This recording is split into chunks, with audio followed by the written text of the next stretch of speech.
Cette histoire à présent, quand l'arnaque et l'escroquerie se transmettent de père en fils. Europe 1 vous révèle ce matin cette histoire, cette affaire, l'arrestation le mois dernier d'un groupe d'escrocs qui extorquait de l'argent à des prêtres. Une trentaine d'hommes d'église victimes entre 2018 et 2020, 8 personnes jugées au tribunal du Havre et à leur tête, des jumeaux dont le père a déjà été condamné pour des faits similaires. Justin Morin.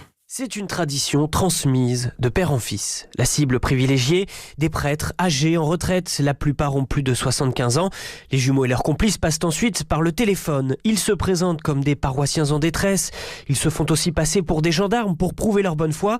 C'est ce qu'il s'est passé pour le père Joseph Dissac, 76 ans, installé dans l'Aveyron, embarqué dans une histoire d'emménagement. Bien sûr, il y avait des problèmes pour payer la caution. On se laisse prendre par les sentiments. On a l'impression que la personne est complètement désarroi. On imagine les larmes qui coulent. Je me dis, bon, si je peux faire quelque chose, pourquoi pas? On se fait avoir, on se laisse avoir. Pendant 3 jours, les escrocs ne le lâchent plus. Ils lui extorquent 3 700 € au nom de la charité chrétienne. D'autres victimes donneront bien plus encore. Au total, 150 000 € de préjudice. Le père des jumeaux, plusieurs fois condamné pour des dizaines d'escroqueries de ce type, disait agir par vengeance après avoir été abusé enfant par des hommes d'église. Un crime originel qui pourrait bien ressurgir aujourd'hui au tribunal par la voix de ses fils. Les révélations de Justin Morin.